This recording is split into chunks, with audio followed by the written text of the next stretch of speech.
আর এবার নজর রাখবো আবারও খড়গপুরে দাঁড়াতে চান দিলীপ ঘোষ। ইচ্ছে প্রকাশ করেছেন। গত লোকসভা ভোটে কি দেখা গেছিল, দুর্গাপুর আসানসোল কেন্দ্রে তিনি প্রতিদ্বন্দ্বিতা করেছিলেন, তৃণমূলের কাছে হেরে গিয়েছিলেন খড়গপুরের প্রাক্তন বিধায়ক। আর 26-এ আবার তার পুরনো আসনেই লড়াইয়ের ইচ্ছা প্রকাশ দিলীপ ঘোষের।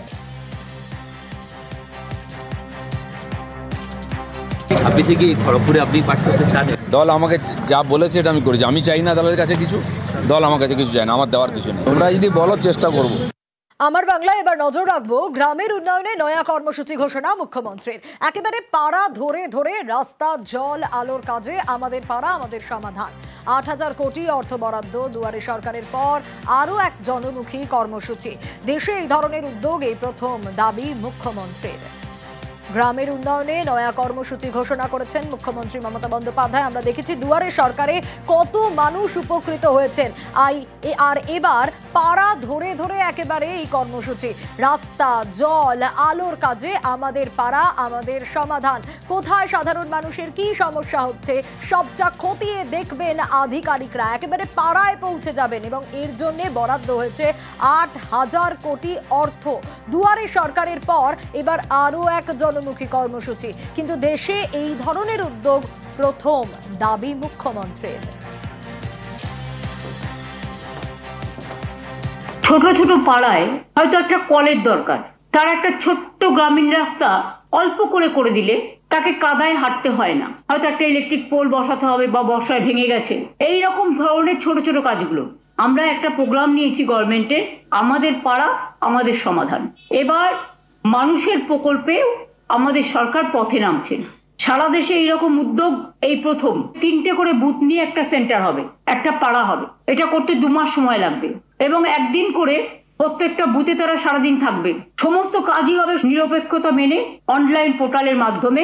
একটা বুথের জন্য আমরা এর জন্য ছোট ছোট কাজ করার জন্য 10 লক্ষ টাকা করে স্যাংশন করব। এখানে প্রায় 8,000 কোটি টাকার উপর সরকারের খরচা হবে। এটা শুরু হবে 2 আগস্ট থেকে। রাজ্য স্তরে এর জন্য একটা টাস্ক ফোর্স হবে, তার দায়িত্বে থাকবেন চিফ সেক্রেটারি নিজেই। আর সেম টাস্ক ফোর্স ডিস্ট্রিক্ট লেভেলেও সিএস তৈরি করে দেবেন যারা মনিটরিং করবে।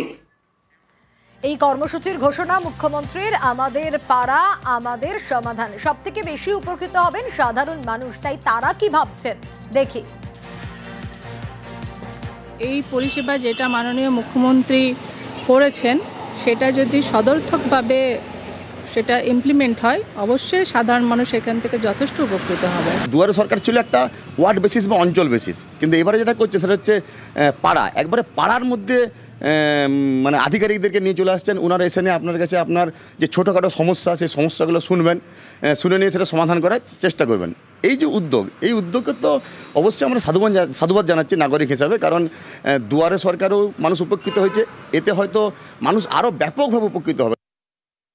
এই প্রকল্পটা যদি সাকসেস হয় বা সত্যি যদি আমাদের পাড়াতে এসে আমাদের সমস্যার সমাধানগুলো করতে পারে, তাহলে তো আমাদের অনেক মতো।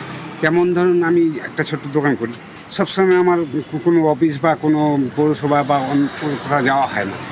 ওটাই যদি আমার বাড়িতে বসে সমস্যার সমাধান হয়ে যায়, তাহলে আমরা নিশ্চয়ই উপকৃত হব। যেরকম আমাদের রাস্তাঘাট বলেন, জল বলেন, তারও পাড়ায় অনেক কিছু আছে, কালভার্ট আছে, অনেক কিছু, অনেক ব্যাপার আছে। এগুলোতে আমাদের খুব সুবিধা হবে। মানে সরাসরি বলতে পারবেন? হ্যাঁ, সরাসরি তাদের বলতে পারবো। যেটা কাউকে বলতে পারি না, হয় না কাজটা, সেটা যদি আমাদের এখন সরকার আমাদের সামনে যায়, সেটা আমাদের অনেক ভালো হবে। তাদের আমরা সামনাসামনি বলতে পারবো। আর এবার নজর রাখবো অ্যাসিড হামলায় 13 মাসের সাজা। স্ত্রীর উপর অ্যাসিড হামলা, স্বামীর 14 বছরের জেল, 1 লক্ষ টাকা জরিমানা। অ্যাসিড হামলায় এত দ্রুত সাজা ঘোষণা এ রাজ্যে নজিরবিহীন।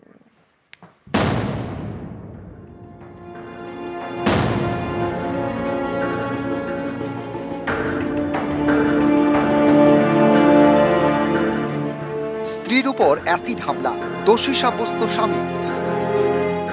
14 বছরের সশ্রম কারাদণ্ড এবং 1 লক্ষ টাকা জরিমানা। রাজ্যে অ্যাসিড হামলার মামলায় এত দ্রুত সাজা ঘোষণা নজিরবিহীন। আমরা পুলিশ ডিস্ট্রিক্ট তদন্ত করে উইদিন 2 মাসের মধ্যে চার্জশিট সাবমিট করে সব সাক্ষ্য প্রমাণ যা আছে তাতে দেখে বিচারক আজকে একটা সাজা ঘোষণা করেছে। সাজা ঘোষণা হচ্ছে 14 বছর জেল, সশ্রম কারাদণ্ড এবং 1 লক্ষ টাকা ফাইন, এবং আরো রেফার করেছে ডিএলএসএ কে, যাতে সর্বোচ্চ কম্পেনসেশন দেওয়া হয়। দক্ষিণ 24 পরগনার বাসিন্দা শেখ আব্বাস অনেকদিন ধরেই তার স্ত্রীর সঙ্গে অশান্তি। 2024 সালে সেটা চরমে পৌঁছয়। 24শে জুন অ্যাসিড অ্যাটাক। বাড়ির দরজায় টোকা দেয় আব্বাস। স্ত্রী দরজা না খুলে জানলা থেকে উকি দেন, তখনই জানলার বাইরে থেকে স্ত্রীর মুখে অ্যাসিড ছোড়ে আব্বাস। জুন মাসের 24 তারিখে আমাকে অ্যাসিড মারে, ডেকেছিল আব্বাস যে দরজা খোল। তার আগে মারধর দিত বলে সেই ভয়তে আমি দরজা খুলে না, বলছি টাকা দেবো। পরে আমি জানলা খুলেছি, আমাকে অ্যাসিড মেরে পাইলে যায়। সাজা ঘোষণা হয়েছে 14 বছরের। এইটা আমি শুনে খুব খুশি। অ্যাসিড হামলার কয়েকদিন পরেই অভিযুক্ত স্বামীকে গ্রেপ্তার করে পূজালী থানার পুলিশ। 13 মাসের মাথায় সাজা ঘোষণা। মঙ্গলবার সাজা ঘোষণা করেন আলিপুর আদালতের বিচারক মণিকুন্তলা রায়। গোপুর হালদার, আসগার, মেরালি এরা ফাঁসিয়েছে আমাকে। আমি তো নির্দোষ, বলতে পারবে না। আপনি নির্দোষ? হ্যাঁ, বিচার হয়েছে এটা। সব সাক্ষ্য প্রমাণ যা আছে তাতে দেখে বিচারক আজকে একটা সাজা ঘোষণা করেছে। সাজা ঘোষণা হচ্ছে 14 বছর জেল, সশ্রম কারাদণ্ড এবং 1 লক্ষ টাকা ফাইন, এবং আরো রেফার করেছে ডিএলএসএ কে যাতে সর্বোচ্চ কম্পেনসেশন দেওয়া হয়। এই যাবৎকালে পশ্চিমবঙ্গে সব থেকে অ্যাসিড অ্যাটাকে এইটা হচ্ছে সব থেকে দ্রুততম রায়।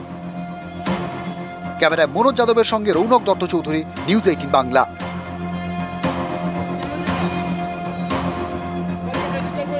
আর এবার নজর রাখবো খড়গপুর আইআইটিতে ফের ছাত্রের রহস্য মৃত্যু। ইলেকট্রিক্যাল ইঞ্জিনিয়ারিং এর ছাত্রের মৃত্যু। মৃত ছাত্র মধ্যপ্রদেশের বাসিন্দা। ওষুধ শ্বাসনালীতে আটকে মৃত্যু বলে অনুমান।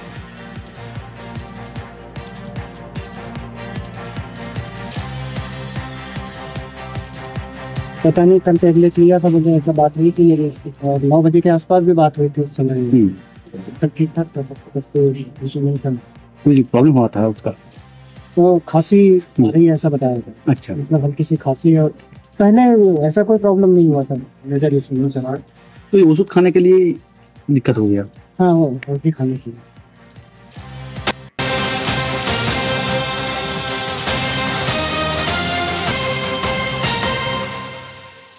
আর একের পর এক পড়ুয়ার মৃত্যুর ঘটনা আইআইটি খড়গপুরে। আইআইটি খড়গপুরকে নোটিশ দেশের শীর্ষ আদালতের। সুপ্রিম কোর্টের নোটিশ আইআইটিকে 2022 থেকে 25 পর্যন্ত 8 পড়ুয়ার অস্বাভাবিক মৃত্যু। বিচারপতি পারদিওয়ালার বেঞ্চে শতপ্রণোদিত নোটিশ। পুলিশকে দ্রুত জানানো হয় কিনা জানতে চায় কোর্ট।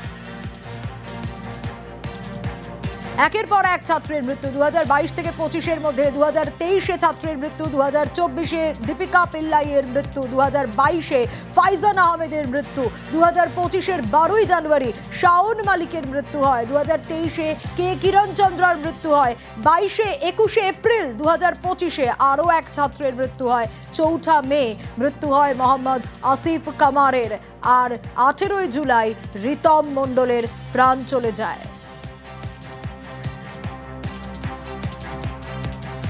সুপ্রিম কোর্ট যেটা বলেছে এবং সেইটারই অনুরণন হয়েছে যে আমাদের যে বিশেষজ্ঞ কমিটি গতকাল এসেছিলেন তারা বিভিন্ন বিষয়ে আলোকপাত করেছেন। একটি ছেলে বা মেয়ে কি করে আমাদের শিক্ষা ব্যবস্থার মধ্যে বড় হচ্ছে এবং তার মধ্যে একটা যে চাকরির বিষয়ে একটা আকাঙ্ক্ষা এবং চাহিদা তৈরি হচ্ছে, তার ইন্টার্নশিপ কিরকম পাবে, এবং বাড়িতেও বিভিন্ন ধরনের তার উপরে আমি চাপ যদি বা নাও বলি যে প্রত্যাশার একটা চরম একটা জায়গা আছে। তারা সোশ্যাল মিডিয়ার মধ্যে নিজেদেরকে একটা ভার্চুয়াল ওয়ার্ল্ডের মধ্যে অনেকে, যেটা আজকের দিনে সবারই সমস্যা, তাদের মধ্যে একটা স্বাভাবিক যে জীবনচর্যা তার মধ্যে একাকিত্বর একটা জায়গা আছে। প্যারেন্টসের ভূমিকাটাকে ভীষণভাবে এনারা জোর দিয়েছে এবং যার জন্য আমরা একটা প্যারেন্টস কানেক্ট একটা ইনিশিয়েটিভ এবং এইগুলো সব কিন্তু আমরা এনাদের পরামর্শ মেনেই আমরা করছি।